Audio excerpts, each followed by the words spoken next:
ಭಗವಂತ, ಇಲ್ಲಿವರೆಗೂ ನನ್ನ ಅಂತರಾತ್ಮ ಏನು ಹೇಳ್ತೋ ಹಾಗೆ ಕೇಳಿದ್ದೀನಿ. ಮಿಕ್ಕಿದ್ದು ನೀನೇ ನೋಡ್ಕೋಬೇಕು.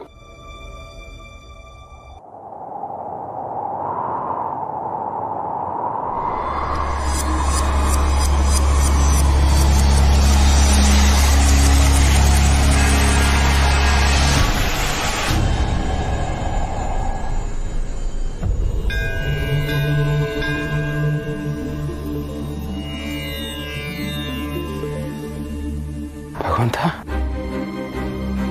ಭಗವಂತ, ನೀನಿಲ್ಲಿ? ಆತ್ಮ? ನಾನ್ ಮೊದಲೇ ಹೇಳಿದ್ನಲ್ಲ ಶಿವಪ್ರಸಾದ್, ನನ್ನನ್ನ ಭೂತನಾಥ ಅಂತಾನೂ ಕರೀತಾರೆ. ಭಗವಂತ, ಒಂದು ಒಳ್ಳೆ ಕೆಲಸ ಮಾಡಿದ ಸಾರ್ಥಕತೆ ನನಗಾಗ್ತಾ ಇದೆ. ಇದೆಲ್ಲ ಆಗಿದ್ದು ನಿನ್ನಿಂದಾನೆ. ಆದ್ರೆ ಆ ಹೆಣ್ಣಿನ ಆತ್ಮಕ್ಕೆ ನೆಮ್ಮದಿ ಸಿಗೋದಿಲ್ಲ ಶಿವಪ್ರಸಾದ್. ಅಲ್ಲ ಭಗವಂತ, ಆತ್ಮ ಹೋದ ಜಾಗದಿಂದ ನೀನ್ ಬರ್ತೀಯ, ನನ್ನನ್ನ ಭೂತನಾಥ ಅಂತ ಕರೀತಾರೆ ಅಂತಾನೂ ಹೇಳ್ತೀಯ.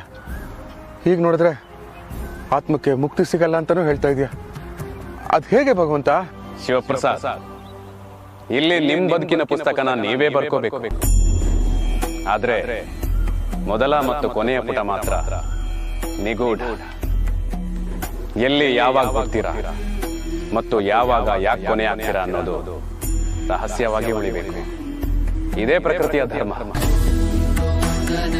ಆ ಧರ್ಮನ ಬಿಟ್ಟು ನಿಮ್ಮಂತ್ಯನ ನೀವೇ ಮಾಡಿಕೊಂಡು ಆತ್ಮಹತ್ಯೆಗೆ ಶರಣಾದ್ರೆ ಅದು ಅಧರ್ಮ. ಅಧರ್ಮ ಮಾಡಿ ನೆಮ್ಮದಿಯಾಗಿರೋರು ಇತಿಹಾಸ ಪುರಾಣ ಎರಡರಲ್ಲೂ ಇಲ್ಲ.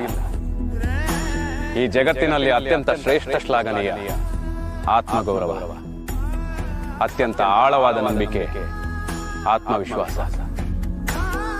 ಅತ್ಯಂತ ಘೋರವಾದ ವಂಚನೆ ಆತ್ಮವಂಚನೆ, ಅತ್ಯಂತ ಕ್ರೂರವಾದ ಕೃತ್ಯ ಆತ್ಮಹತ್ಯೆ.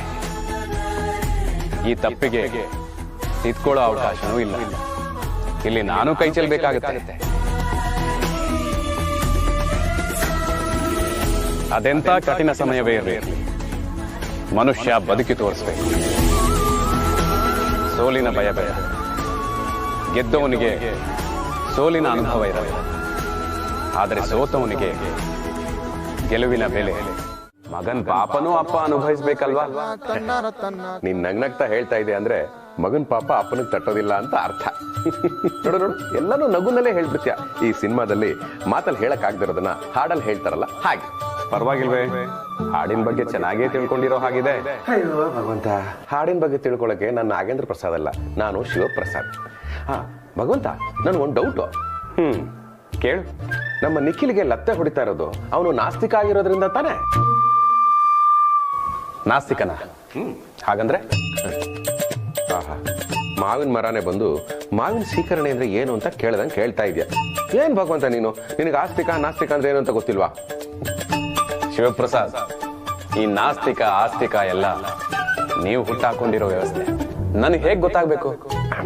Okay, let me explain. ನಾಸ್ತಿಕ ಅಂದ್ರೆ ದೇವ್ರೇ ಇಲ್ಲ ಅಂತ ಹೇಳೋನು. ಆಸ್ತಿಕ ಅಂದ್ರೆ ದೇವ್ರೇ ಎಲ್ಲ ಅಂತ ನಂಬೋನು. ಏನು ಭಗವಂತ, ದೇವರಾಗಿ ಇಂಥ ವಿಷಯನೇ ನೀನ್ ತಿಳ್ಕೊಂಡಿಲ್ವಲ್ಲ?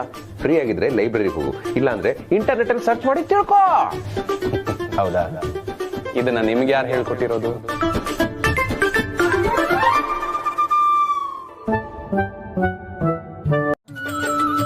ಭಗವಂತ, ಹೆಂಗೇ ಬಂದ್ರು ತಲುಪೋ ಜಾಗ ನಮ್ಮ ಆಫೀಸೇ ತಾನೇ ಅಲ್ವಾ?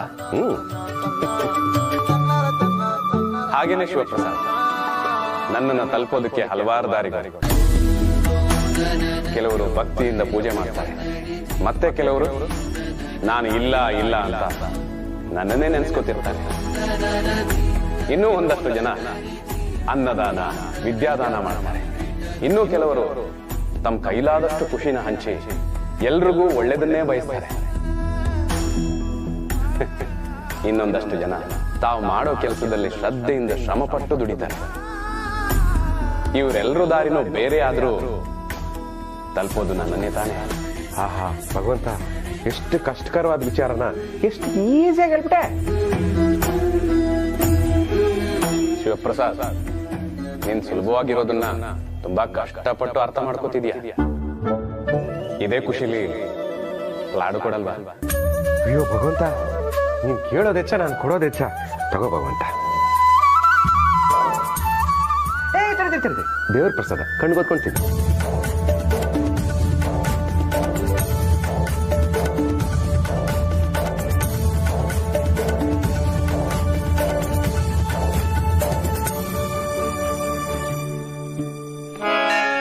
ಸುಮ ಬಾಳನೆ ನಿನ್ನ ಪುಷ್ಪ. ನಡಿ ಮೇಷ್ಟ್ರೆ. ಏನ್ ಮೇಷ್ಟ್ರೆ, ನಮ್ಕಿನ್ನ ಮುಂಚೆನೆ ಬಂದು ನಿಂತ್ಕೊಂಡ್ ಬಿಟ್ಟಿದ್ದೀರಾ? ನಮಸ್ಕಾರನಪ್ಪ. ಏನಯ್ಯ ಬಸವ? ಮೇಷ್ಟ್ರೆ, ನಾನು ಹೆಸರಿಗೆ ಮಾತ್ರ ಬಸವ, ಗುಮ್ಮಿದ್ರೆ ಗುಳಿನೇ. ಅಪ್ಪ ನೀನು ಗೂಳಿಂದಾರೋ ಆಗು, ಕೋಳಿಂದಾರ ಆಗು, ನಾನು ನಾಟಕ ಕಲ್ಸಕ್ ಬಂದಿರೋದು ಅಲ್ಲಯ್ಯ. ನಿಮಗೆ ಶಿಸ್ತು ಬೇಕು ಕಣಯ್ಯ. ಪ್ರಾಕ್ಟೀಸ್ ಟೈಮ್ ಸರಿಯಾಗಿ ಬರಬೇಕು ಅಂತ ನಿಮಗೆ ಗೊತ್ತಿಲ್ವೇನಯ್ಯ? ಕಲೆಕ್ಷನ್ ಇಲ್ಲದೆ ನಾಟಕ ಮಾಡಕ್ಕಾಯ್ತದ ಮೇಷ್ಟ್ರೆ? ಅದಕ್ಕೆ ಕಲೆಕ್ಷನ್ ಮಾಡ್ಕೊಂಡು ಬರಕ್ ಹೋಗಿದ್ವಿ. ಲೇ, ಇಲ್ಲಿವರೆಗೂ ಸ್ಕೂಲ್ ಮೇಷ್ಟ್ರು ಮಾತಂದ್ರು ಕೇಳಿಲ್ಲ. ಇವತ್ತು ನಾಟಕದ ಮೇಷ್ಟ್ರು ಮಾತಾದ್ರೆ ನೆಟ್ಟಿಗೆ ಕೇಳೋಣ. ಏನಂತೀರಾ? ರೆಡಿ ಗುರು. ಮೇಷ್ಟ್ರೆ, ಯಾರ್ಯಾರು ಯಾವ ಪಾತ್ರ ಅಂತ ಹೇಳ್ಬಿಡಿ, ಟಕ್ಕಂತ ಶುರು ಹಚ್ಕೊಂಡ್ಬಿಡ್ತೀವಿ. ಅದೇ ನೀನು ಶಿವನ್ ಪಾತ್ರ ಮಾಡು. ಆಯ್ತು ಮೇಷ್ಟ್ರೆ.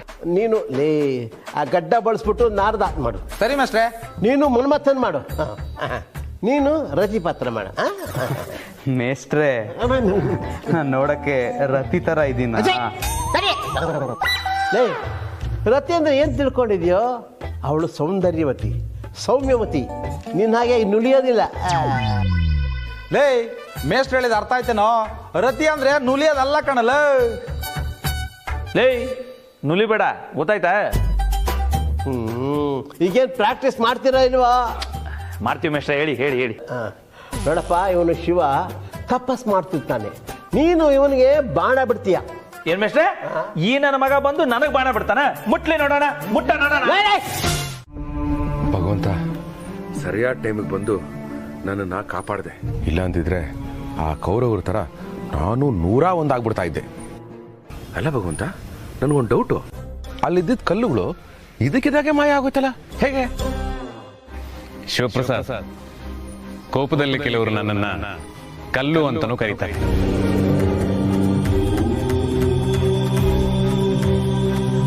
ನೋಡಿದ ಭಗವಂತ, ನಾನು ಧರ್ಮ ವಿರೋಧಿ ಅಂತೆ, ದೈವ ವಿರೋಧಿ ಅಂತೆ. ನಾನು ಏನ್ ತಪ್ಪು ಮಾಡಿದೆ ಅಂತ?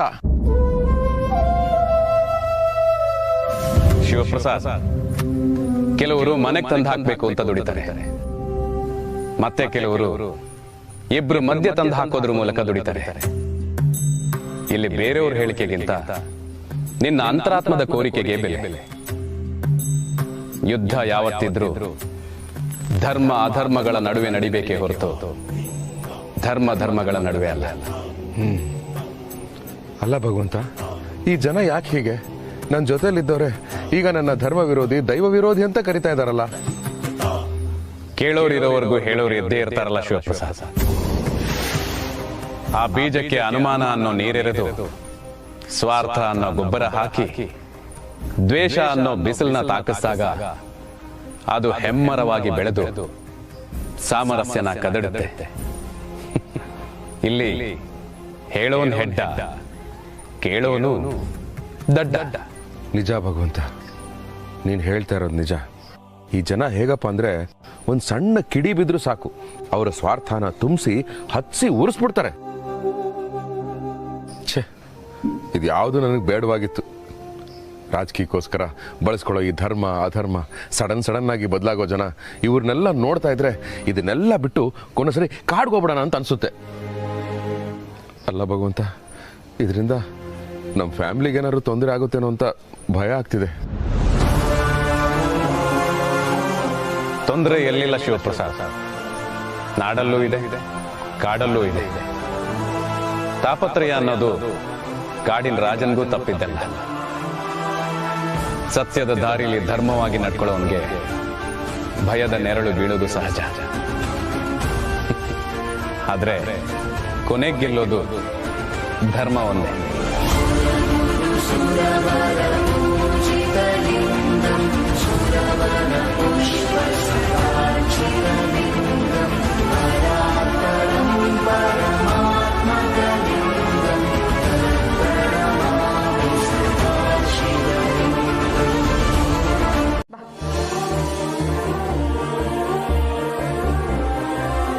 ನಿಖಿಲ್ ಕೈ ಮುಗಿ. ನಾನು ಇನ್ ಯಾವತ್ತೂ ದೇವ್ರ ಬಗ್ಗೆ ಅದರೆಲ್ಲ ಮಾತಾಡಲ್ಲ. ನಿನ್ನ ನಂಬ್ತೀನಪ್ಪ ದೇವ್ರೆ ಅಂತ ಬೇಡ್ಕೊ. ಅದಕ್ಕೆ ಯಾಕೆ ನಾನು ಹೇಳ್ದಷ್ಟು ಮಾಡ್ತೀಯೋ ಇಲ್ವೋ ಇವಾಗ ನೀನು? ಗಿರಿ, ನಂಬಿಕೆ ಅನ್ನೋದು ಹೂ ಇದ್ದ ಹಾಗೆ, ಅದು ತಾನಾಗೆ ಅರಳಬೇಕು. ನಾವೇ ಅರಳ್ಸಕ್ ಹೋದ್ರೆ ಅದು ಹಾಳಾಗುತ್ತೆ. ಹೌದಣ್ಣ.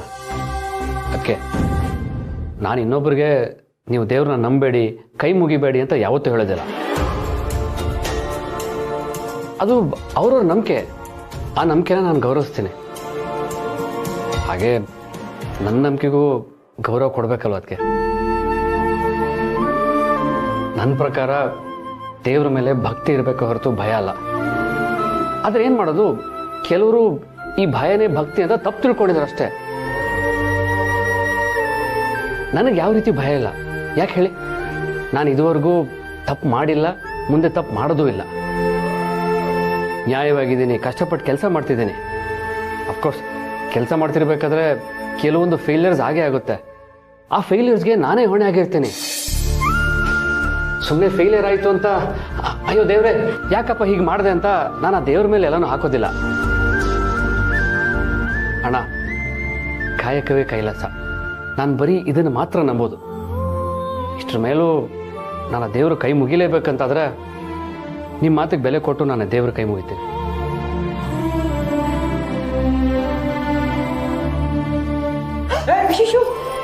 ಏನ್ ಮಾಡ್ತಾ ಇದ್ದೆ ನೀನು? ಅಣ್ಣ, ಅದಕ್ಕೆ ನನ್ನನ್ನು ಒಂದು ಸ್ವಂತ ಮಗನಿಗಿಂತ ಹೆಚ್ಚಾಗಿ ನೋಡ್ಕೊಂಡಿದ್ದೀರಾ. ಪ್ರೀತಿ ಕೊಡ್ತೀರಾ, ಕಾಳಜಿ ಕೊಡ್ತೀರಾ. ನಾನು ತಪ್ಪು ಮಾಡಿದ್ರೆ ತಿತ್ತೀರಾ. ಆ ದೇವ್ರು ಅನ್ನೋನಿದ್ರೆ ಇದನ್ನೇ ತಾನೇ ಮಾಡ್ತಿದ್ದ. ನನ್ನ ಪಾಲಿಗೆ ನೀವಿಬ್ಬರೇ ನನ್ನ ದೇವರು. ದಯವಿಟ್ಟು ಆಶೀರ್ವಾದ. ಒಳ್ಳೇದಾಗಲಿ ಇದಳಪ್ಪ, ಒಳ್ಳೇದಾಗಲಿ. ಆದರೂ ನಿಖಿಲ್ ದೇವ್ರ ಮುಂದೆ ಸರಿ. ಮುಂದೇನು ಮಾಡಬೇಕು ಅಂತಿದ್ಯಾ? ಇನ್ನೇನು ಮಾಡೋದು? ಹೇಗಿದ್ರು ನೀವಿಬ್ರು ನನ್ನ ಜೊತೆಗಿದ್ದೀರಾ. ನನಗೆ ಅಷ್ಟು ಸಾಕು. ಈ ಕ್ಷಣದಿಂದ ಒಂದು ನಿಮಿಷ ಕೂಡ ವೇಸ್ಟ್ ಮಾಡದೆ ಶ್ರಮ ಪಟ್ಟು ಪ್ರತಿಯೊಂದು ಶರ್ಟ್ಸ್ನ ನಾನೇ ಹೊಲಿತೀನಿ. ಅದು ಎಷ್ಟೇ ಕಷ್ಟ ಆಗಲಿ ನಾನು ಮುಗಿಸ್ತೇನೆ.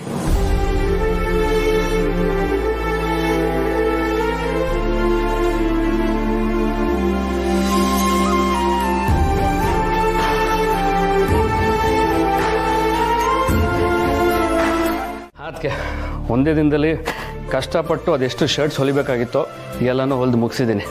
ಈಗೇನಿದ್ರು ನೇರವಾಗಿ ಅಲ್ಲಿಗೆ ಹೋಗ್ತೀನಿ. ಆಗಿರೋ ಸಮಸ್ಯೆಗೆ ಸಾರಿ ಕೇಳಿ ಈ ಶರ್ಟ್ಸ್ನ ಅವ್ರಿಗೆ ತೋರಿಸ್ತೀನಿ. ನಾನು ನಿಜವಾಗ್ಲೂ ಕಷ್ಟಪಟ್ಟು ನಿಯತ್ತಾಗಿ ದುಡ್ದಿದ್ದೆ ಆದರೆ ಈ ಪ್ರಾಜೆಕ್ಟ್ ನನಗೆ ಸಿಗುತ್ತೆ. ಇಲ್ಲಾಂದರೆ ಇದ್ದೇ ಇದೆಯಲ್ಲ, ಮರಳಿ ಯತ್ನವ ಮಾಡು. ಕರೆಕ್ಟ್ ಕಣಯ್ಯ. ನೋಡಯ್ಯ, ನಾನು ಯಾರ ಪರವಾಗಿ ಮಾತಾಡಿ ಹಣ ಕೊಡಿಸಿರ್ಲಿಲ್ಲ. ನಿನ್ನ ಮೇಲೆ ನಾನು ನಂಬಿಕೆ ಇಟ್ಟು ನನ್ನ ತಮ್ಮನಿಗೆ ಹೇಳಿ ಅವನ ರಿಟೈರ್ಮೆಂಟ್ ಹಣ ಕೊಡಿಸ್ದೆ. ನೀನೆಲ್ಲಿ ನಿನ್ನ ಹುಂಬತ್ತನದಿಂದ ಹಣನ ಪೋಲ್ ಮಾಡ್ಬಿಡ್ತೀಯ ಅಂತ ಭಯ ಇತ್ತಪ್ಪ. ಆದರೆ ನಿನ್ನ ಆತ್ಮವಿಶ್ವಾಸ ಕಂಡು ನನಗೆ ಹೆಮ್ಮೆ ಅನ್ನಿಸ್ತು ಕಣಯ್ಯ. ಬಿಡಯ್ಯ, ದೇವರಿದ್ದಾನೆ, ಎಲ್ಲ ಒಳ್ಳೇದಾಗತ್ತೆ. ಥ್ಯಾಂಕ್ ಯು ದೊಡ್ಡಪ್ಪ. ನಿಖಿಲ್, ಹುಷಾರಾಗಿ ಹೋಗ್ಬಪ್ಪ. ಮೊದಲೇ ಈ ಮನೆ ಬಗ್ಗೆ ಜನ ಏನೇನೋ ಮಾತಾಡ್ಕೋತಾ ಇದ್ದಾರೆ. ನಾವು ಧರ್ಮ ವಿರೋಧಿಗಳು, ದೈವ ವಿರೋಧಿಗಳು ಅಂತೆಲ್ಲ ಹೇಳ್ತಿದ್ದಾರೆ. ಅದಕ್ಕೆ ಜೋಪಾನ. ನಾನು ಮ್ಯಾನೇಜ್ ಮಾಡ್ತೀನಿ. ಓಕೆ, ನನಗೆ ಟೈಮ್ ಆಯಿತು, ನಾ ಹೊಡ್ತೇನೆ. ನಿಖಿಲ್, 1 ನಿಮಿಷ. ನನ್ನ ಸಮಾಧಾನಕ್ಕೋಸ್ಕರನಾದರೂ ದೇವ್ರ ಕುಂಕುಮ ಇಟ್ಕೊಂಡು ಹೋಗು. ಒಂದೇ 1 ನಿಮಿಷ, ಬಂದೆ. ಒಬ್ಬ ಶಿಷ್ಯ ದೇವ್ರ ನಾಮಸ್ಮರಣೆ ಮಾಡ್ತಾ ಕೂತ್ಕೋತಾನೆ. ಇನ್ನೊಬ್ಬ ಶಿಷ್ಯ ದೇವ್ರ ನಾಮಸ್ಮರಣೆ ಮಾಡ್ತಾ ಇದ್ರೆ ಸೂನಿಗಲ್ಲ ಅಂತ ಕತ್ಲೆ ಕೋಣೆಯಲ್ಲಿ ಏನಾದ್ರೂ ಸಿಗ್ಬೋದು ಅಂತ ಹುಡುಕಕ್ ಶುರು ಮಾಡ್ತಾನೆ. ಕಾಲಿಗೇಟಾಗುತ್ತೆ, ತಲೆಗೇಟಾಗುತ್ತೆ, ಆದ್ರೆ ಕೊನೆಗೊಂದು ಗಡಿಗೆ ಸಿಗುತ್ತೆ. ಅದರಲ್ಲಿ ಕಡಲೆ ಬೀಜ ಇರುತ್ತೆ. ಕಡಲೆ ಬೀಜ ತಿಂತಾ ಹೋಗ್ತಾನೆ. ಆಗ ಮಧ್ಯದಲ್ಲಿ ಅವನಿಗೆ ಕಲ್ಲು ಸಿಗುತ್ತೆ. ಆ ಕಲ್ಲನ್ನ ಪಕ್ಕದಲ್ಲಿ ಕೂತಿದ್ದವನಿಗೆ ಕೊಡ್ತಾನೆ. ಹೀಗೆ ಕಲ್ಲು ಸಿಗ್ತಾ ಹೋಗುತ್ತೆ, ಪಕ್ಕದಲ್ಲಿರೋವನಿಗೆ ಕೊಡ್ತಾ ಹೋಗ್ತಾನೆ. ಮಾರನೇ ದಿನ ಗುರು ಬಂದು ಬಾಗಿಲು ತೆಗೆದಾಗ ಬೆಳಕು ಹರಿಯುತ್ತೆ.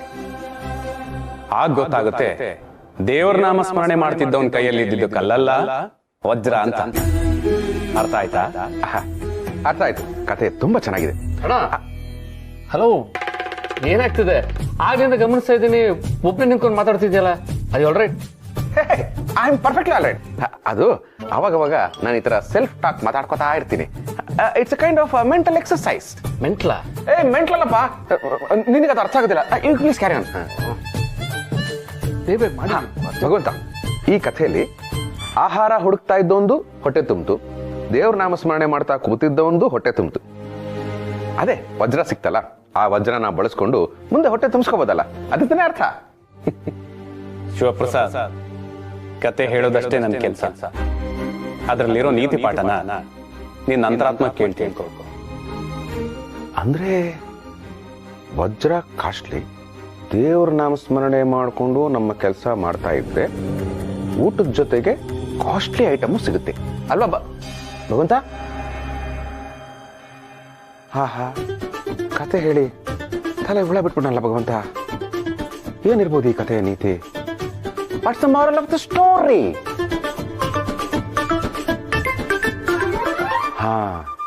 ಹಸ್ಕೊಂಡು ದೇವ್ರ ನಾಮ ಸ್ಮರಣೆ ಮಾಡ್ತಾ ಇದ್ದವನು ಆಧ್ಯಾತ್ಮದಲ್ಲಿ ಗೆದ್ದ, ಕಷ್ಟಪಟ್ಟವನು ಕಾಯಕದಲ್ಲಿ ಗೆದ್ದ. ಕಾಯಕವೇ ಕೈಲಾಸ. ನಿಷ್ಕಲ್ಮಶ ಮನಸ್ಸಿನಿಂದ ಯಾವುದೇ ಕೆಲಸ ಮಾಡಿದ್ರು ಗೆಲುವು ನಿಶ್ಚಿತ. ಇದೆ ಈ ಕಥೆಯ ನೀತಿ. ಆಹಾ ಭಗವಂತ, ನಿಮಗೆ ಕೋಟಿ ಕೋಟಿ ಪ್ರಣಾಮ.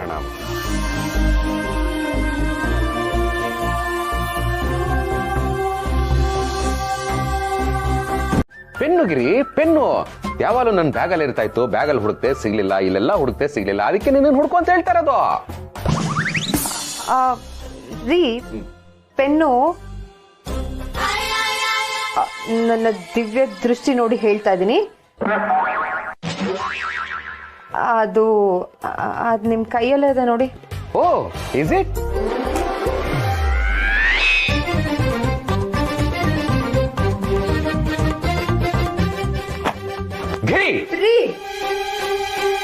ಗೊತ್ತಿತ್ತು ಇದನ್ನ ನೀನೇ ಎತ್ಕೊಂಡಿರ್ತೀಯ ಅಂತ. ಇದನ್ನ ಏನ್ ಅನ್ಕೊಂಡಿದ್ಯಾ? ಕಾಲೇಜಲ್ಲಿ ನಮ್ಮ ಪ್ರಿನ್ಸಿಪಲ್ ನನಗೆ ಪ್ರೀತಿಯಿಂದ ಕೊಟ್ಟಿರೋ ಗಿಫ್ಟ್.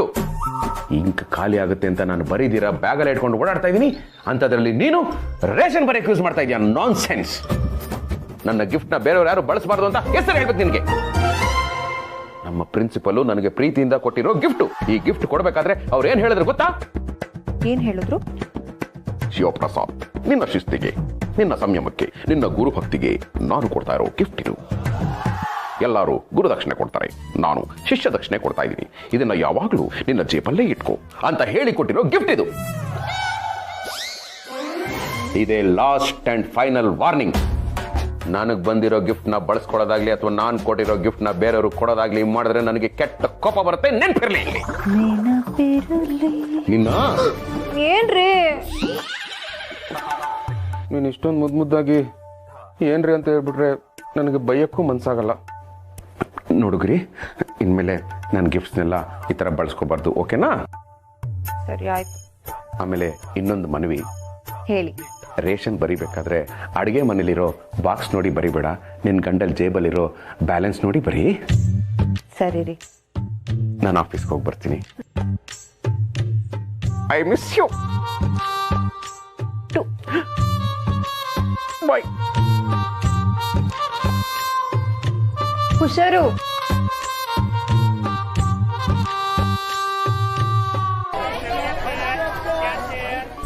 ಅಕ್ಕ. ಗೌರಿ, ಯಾಕೆ ಒಂಥರ ಇದ್ಯಾ? ಏನಾಯ್ತು? ಅಕ್ಕ, ಯಾವಾಗ್ಲೂ ನನ್ನ ಹೃದಯ ಮತ್ತೆ ಹಡಿತು ಕೋಗಿಲೆ ತರ ಕೂ ಕೂ ಅಂತಿತ್ತು. ಆದ್ರೆ ಇವಾಗ ಕೂ ಕೂ ಅಂತಿದೆ. ಅಂಥದ್ ಏನಾಯ್ತು ಗೌರಿ? ಏನಾಯ್ದಿದ್ರು ಏನೋ ಆಯ್ತಂದಳಿ ಅನ್ಕೊಂಬು ಏಕೈಕ ಪ್ರಾಣಿ ಅಂದ್ರೆ ಈ ಗೌರಿ. ಏನಂದ್ರೆ? ಅಲ್ಲ, ನನ್ನ ಮುದ್ದಿನ ಹೆಂಡತಿ ಅಂದಳಿ ಹೇಳಕ್ ಬಂದೆ. ಏನ್ ಕಾಶಿ ಅವ್ರೆ, ಇಷ್ಟೊಂದು ಬ್ಯಾಗ್ಗಳು? ಶಾಪಿಂಗ್ ಜೋರಾಗಿ ಆಗಿದೆ ಅನ್ಸುತ್ತೆ.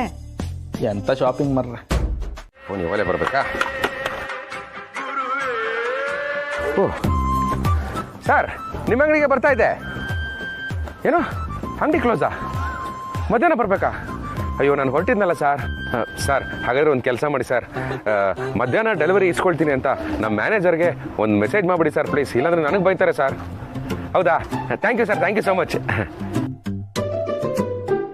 ಓ, ಮಧ್ಯಾಹ್ನದವರೆಗೂ ಕೆಲಸ ಇಲ್ಲ, ಖಾಲಿ ಕೂತ್ಕೋಬೇಕಲ್ಲ. ಇಟ್ಸ್ ಓಕೆ, ಮನೆಗೆ ಹೋಗೋಣ.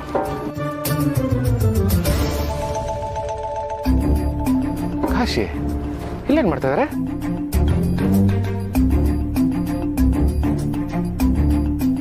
ಕಾಶಿ ಅವರೇ, ಏನಿದು ಒಬ್ಬರೇ ಕೂತ್ಕೊಂಡು ಕಡಲೆಕಾಯಿ ಬಜ್ಜಿ ತಿಂತ ಇದ್ದೀರಾ?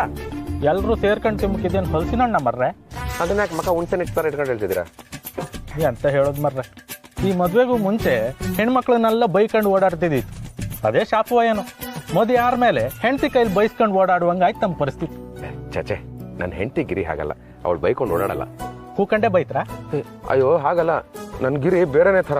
ಹೋಗ್ಲಿ ಬಿಡಿ, ನಿಮ್ಮ ಈ ಮೂಲ ವ್ಯಾಧಿಗೆ ಚಚೆ ನಿಮ್ಮ ವ್ಯಾಧಿಗೆ ಮೂಲ ಕಾರಣ ಏನು? ಅದೇ ಮರ್ರೆ ಸೀರೆ ವಿಷಯ. ಅವಳಿಗೆ ಹಿಡ್ದದ್ದು ಸೀರೆ ಭೂತ ಇನ್ನೂ ಹೊಯ್ಲೇ ಇಲ್ಲ. ಮುಖಾನ ಒಳ್ಳೆ ಮಂಗಳೂರು ಬನ್ಸ್ ನಮ್ನಿ ಮಾಡ್ಕೊಂಡಿದ್ದಾಳ. ಹಿಟ್ಟು ತುಂಬಾ ನೆಂದಿತ್ತು ಅನ್ಸುತ್ತೆ. ಶೋರೇ, ನೀವು ಹಿಂಗೆ ತಮಾಷೆ ಮಾಡ್ತೀರ. ಅಲ್ಲ, ನೀವು ಕೂಲ್ ಆಗ್ಲಿ ಅಂತ ಒಂದು ಜೋಕ್ ಕಟ್ ಮಾಡಿದೆ, ಕ್ಷಮಿಸಿ, ಮುಂದುವರಿಸಿ. ನೀವು ಕೂಲಾಗೇ ಇರ್ತೀರಿ ಬಿಡಿ. ಯಾಕಂದ್ರೆ ನೀವು ಗಿರ್ಜಮ್ಮಂಗೆ ಎಂಥದ್ದು ತಗೊಂಡೋಗಿ ಕೊಡೋದಿಲ್ಲ ಕಣಿ. ಪಾಪ ಅವರು ಏನು ಕೇಂತಿಲ್ಲ ಬಿಡಿ. ಆರು ನಮ್ದು ಹಂಗಲ್ಲ ಕಣಿ. ಅವಳು ಕೇಂಬಕ್ಕೂ ಮುಂಚೆ ನಾನೇ ಕೊಡಿಸಿ ಅಭ್ಯಾಸ ಮಾಡಿಸಿ ಇಟ್ಟಿದ್ದೆ. ಎಡಗೈಯಲ್ಲಿ ತಾಜ್ ಮಹಲ್, ಬಲಗೈಯಲ್ಲಿ ಕುತುಬ್ ಮಿನಾರ್ ತಗೊಂಡೋಗಿ ಕೊಟ್ಟರು ಅವಳಿಗೆ ಸಾಕತ್ತಿಲ್ಲ.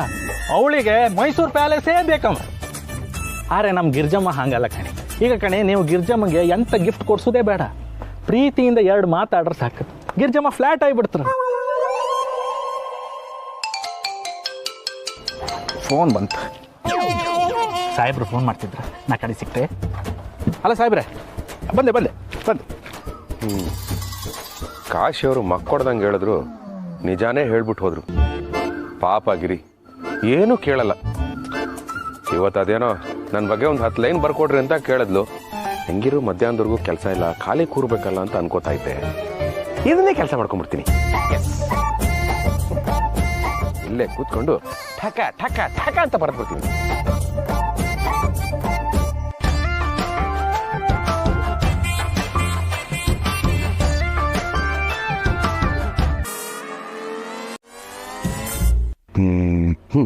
ಫಸ್ಟ್ ಲೈನು ಪ್ರೀತಿಯಿಂದ ಸ್ಟಾರ್ಟ್ ಮಾಡೋಣ.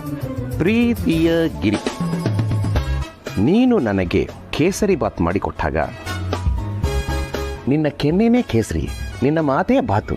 ಆಹ್ ಆಹ್. ಹಾ, ಅದಕ್ಕೆ ದ್ರಾಕ್ಷಿ ಗೋಡಂಬಿ ಹಾಕಿದಾಗ ನಿನ್ನ ಕಣ್ಣೇ ಗೋಡಂಬಿ, ಕಣ್ಗುಡ್ಡೇನೆ ದ್ರಾಕ್ಷಿ. ಅಯ್ಯಯ್ಯೋ. ಹಾ, ಇನ್ನು ನೀನು ಇಡ್ಲಿಗೆ ತುಪ್ಪ ಹಾಕಿದಾಗ ತುಪ್ಪದ ವಾಸನೆಗಿಂತ ನೀನು ಮುಡ್ಕೊಳ್ಳೋ ಮಲ್ಲಿಗೆ ಹೂಸು ವಾಸನೆ ಬರುತ್ತೆ. Wow wow. ಇನ್ನು ಗೀ ರೈಸು ಕೂಟು ಮಾಡಿದಾಗ್ಲಂತೂ ಛೆ, ಒಳ್ಳೆ ಕೋಟ್ ಬರೆಯೋಣ ಅನ್ಕೊಂಡ್ರೆ ಬರೀ ಕೂಟು, ಗೀ ರೈಸು, ಇಡ್ಲಿ, ವಡೆ ಅಂತ ಬರ್ತಾ ಇದೆಯಲ್ಲ. ಛೇ, ಇದೇನು ಕವನನಾ ಅಥವಾ ಹೋಟೆಲ್ ಮೆನುನಾ? ಛೆ, ಚೆನ್ನಾಗಿಲ್ಲ. Let me start again. ಹಾ, ನನ್ನ ಒಲವಿನ ಗಿರಿ. ಆಹಾ, ಹೊಲ ಎಷ್ಟು ಚೆನ್ನಾಗಿದೆ. ನನ್ನೊಲವಿನ ಗಿರಿ, ನನ್ನೊಲವಿನ ನವಿಲುಗರಿ. Wow wow wow. ಮೊದಲೇ ನಾನು ಪದಗಳ ರಾಜ. ಲೋ ಶಿವು, ನೀನು ಪೆನ್ ಹಿಡ್ಕೊಂಡು ಹೊರಟಾದ್ರೆ ಕತ್ತಿ ಹಿಡ್ಕೊಂಡು ಹೊರಟಿರೋ ಬಾಹುಬಲಿ ಕಣು. ಅವನು ಶತ್ರುಗಳ ಸಾಲನ್ನು ಹೊಡೆದಾಕ್ದ, ನೀನು ಪದಗಳ ಸಾಲನ್ನೇ ಹೊಡೆದಾಕ್ತಾ ಇದೆಯಲ್ಲೋ. ವಾ ವಾ ವಾ ವಾ ವಾ ವಾ. ನನ್ನೊಲವಿನ ಗಿರಿ, ನನ್ನೊಲವಿನ ನವಿಲುಗರಿ. ಆಹಾ ಆಹಾ, ನೀನು ವೆರಿ ಗುಡ್ ಗಿರಿ. ತಪ್ಪು ಮಾಡಿದಾಗೆಲ್ಲ ಕೇಳ್ತೀಯಾ ಸಾರಿ, ವಾರಕ್ಕೊಂದ್ಸರಿ ಮಾಡ್ತೀಯಾ ಪೂರಿ. ನೀನಿದ್ರೆ ನನಗೆ ನೋ ವರಿ, ಜಸ್ಟ್ ಲೈಕ್ ರೋಟಿ ಕರ್ರಿ. ವಾ ಓ, ಎಲ್ಲೋದ್ರು ಮತ್ತೆ ರೋಟಿ ಕರ್ರಿ ಅಂತ ಊಟ ತಿಂಡಿಗೆ ಬರ್ತಾ ಇದ್ದೀನಲ್ಲ. ಛೇ,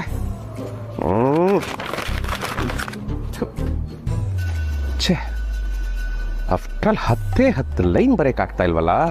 ಹಾಂ, ನಮ್ಮ ಮಾಲೂರು ಬಾಬುಗೆ ಫೋನ್ ಮಾಡಿ ಒಂದು ರೂಮ್ ಬುಕ್ ಮಾಡಕ್ಕೆ ಹೇಳ್ತೀನಿ. ಲೊಕೇಶನ್ ಶಿಫ್ಟ್ ಆದರೆ ಮೈಂಡು ಫ್ರೆಶ್ ಆಗುತ್ತೆ. ಅಯ್ಯಯ್ಯ, ಮೈಂಡ್ ಏನೋ ಫ್ರೆಶ್ ಆಗುತ್ತೆ, ಆದರೆ ಜೇಬು ಬರ್ನ್ ಆಗುತ್ತಲ್ಲ. ಬೇಡ ಬೇಡ, ರೂಮ್ ಕ್ಯಾನ್ಸಲ್. ಹಾಂ, ಒಂದು ಒಳ್ಳೆ ಟೀ ಕುಡಿದ್ರೆ ಮೈಂಡು ಠಕ ಠಕ ಓಡುತ್ತೆ. ಗಿರಿಗೇನಾದರೂ ನಾನು ಇವಾಗ ಟೀ ಕೇಳಿದ್ರೆ ಒಂದು 10 ಲೈನ್ ಬರೆಯೋಕ್ಕಾಗಲಿಲ್ಲ ನಿಮಗೆ ಟೀ ಬೇರೆ ಕೇಳು, ನಿಮ್ಮ ಮಗಕ್ಕೆ ಬೆಂಕಿ ಹಾಕ ಅಂತ ಬೈದು ಹೋಗ್ಬಿಟ್ರೆ ಬೇಡ, ಟೀನು ಕ್ಯಾನ್ಸಲ್. ಏನು ಮಾಡ್ತೀವಿ? ಹಾಂ, ಅಪ್ಪ ಬೇಜಾನ್ ಪುಸ್ತಕಗಳು ಓದ್ತಾ ಇರ್ತಾರೆ. ಅವ್ರ ಹತ್ರ ಯಾವುದಾದ್ರೂ ಒಂದು ರೊಮ್ಯಾಂಟಿಕ್ ಪುಸ್ತಕ ಇದ್ದೇ ಇರುತ್ತೆ. ಆ ಪುಸ್ತಕ ಓದೋಣ, ಅದರಿಂದ ಏನಾದರೂ ಇನ್ಸ್ಪಿರೇಷನ್ ಸಿಗ್ಬೋದು. ಟಕ ಟಕ ಟಕ ಬರಿಬೋದು. ಓಕೆ.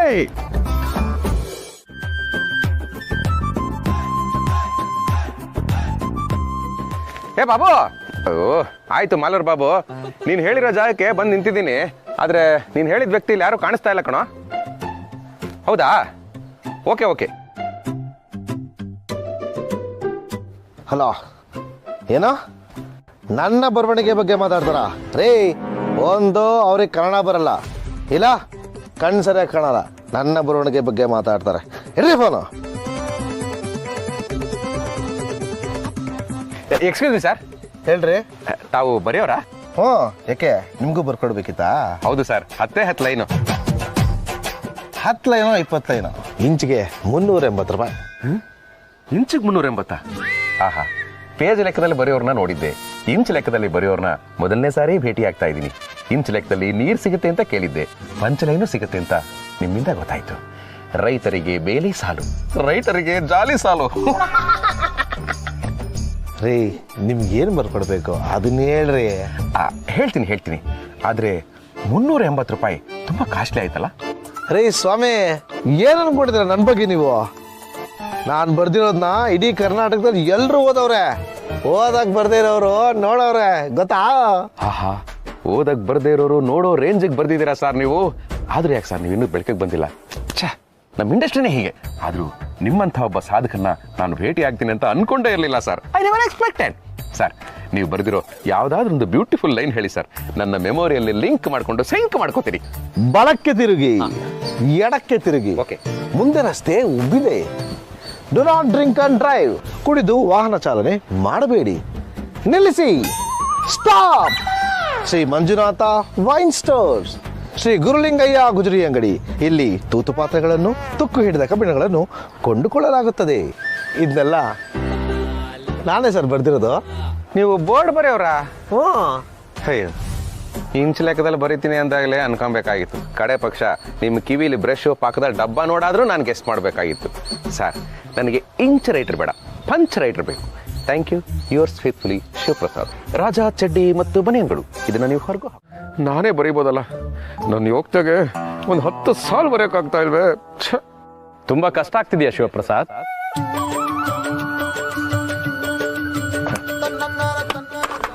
ಭಗವಂತ, ಬಂದ್ಯಾ? ಅನ್ಕಂಡೆ ಎಲ್ಲಿ ಇಷ್ಟೊತ್ತಾದ್ರೂ ಸ್ವಾಮಿಗಳು ಬಂದಿಲ್ಲ, ಬಂದು ನನ್ನ ಆಡ್ಕೊಂಡಿಲ್ಲ ಅಂತ. ನೆನೆದವರ ಮನದಲ್ಲಿ ಅನ್ನೋ ಹಾಗೆ ಬಂದೇ ಬಿಟ್ಟಿಯಲ್ಲ. ನಾನು ನೆನೆದವರ ಮನದಲ್ಲಿ, ನೆನೆಯದಿದ್ದವರ ಮನೆಯಲ್ಲಿ, ಎಲ್ಲಾ ಕಡೆನೂ ಇರ್ತೇನೆ ಶಿವಪ್ರಸಾದ್. ಎಲ್ಲಾ ಕಡೆ ಇರ್ತೀಯ, ಎಲ್ರೂ ಆಡಿಸ್ತೀಯ. ಆದ್ರೆ ನಿನ್ನ ಫ್ರೆಂಡ್ ಕಷ್ಟದಲ್ಲಿದ್ದಾನೆ, ಅವನು ಒಂದ್ ಸ್ವಲ್ಪ ಹೆಲ್ಪ್ ಮಾಡ್ಬೇಕು ಅಂತ ತೋಚೋದೇ ಇಲ್ವಲ್ಲ ನಿನಗೆ? ನನ್ನ ಸ್ನೇಹಿತ ಅಕ್ಷರಗಳ ರಾಜ, ಪದಗಳ ಪಾಳೆಗಾರ, ಸಾಲುಗಳ ಸಾಮ್ರಾಟ, ಕವನಗಳ ಸಾಕು. ಕವನ ಅಂತೆಲ್ಲ ನಾನೇನು ಹೇಳಿರ್ಲಿಲ್ಲ, ಆದ್ರೆ ಅದಕ್ಕೆ ಮುಂಚೆ ಮಾತಾಡಿದ್ದು, ಬಿಲ್ಡಪ್ ಕೊಟ್ಕೊಂಡಿದ್ದು ನಾನೇ. ಸಾರಿ. ಕ್ಷಮೆಯ ಕೇಳ್ತಿದ್ಯಾ ಶಿವಪ್ರಸಾದ್? ಮನಸಾರೆ ಪ್ರಯತ್ನ ಪಡು, ಶ್ರಮ ಹಾಕು. ಒಂದಲ್ಲ ಒಂದಿನ ನೀನ್ ಸಾಲುಗಳ ಸಾಮ್ರಾಟ ಆಗ್ತೀಯ. ಅಯ್ಯೋ ಭಗವಂತ, ಒಂದಲ್ಲ ಒಂದು ದಿನ ಬೇಡ, ಇವತ್ತು ಒಂದು ದಿನ ಆದ್ರೆ ಸಾಕು.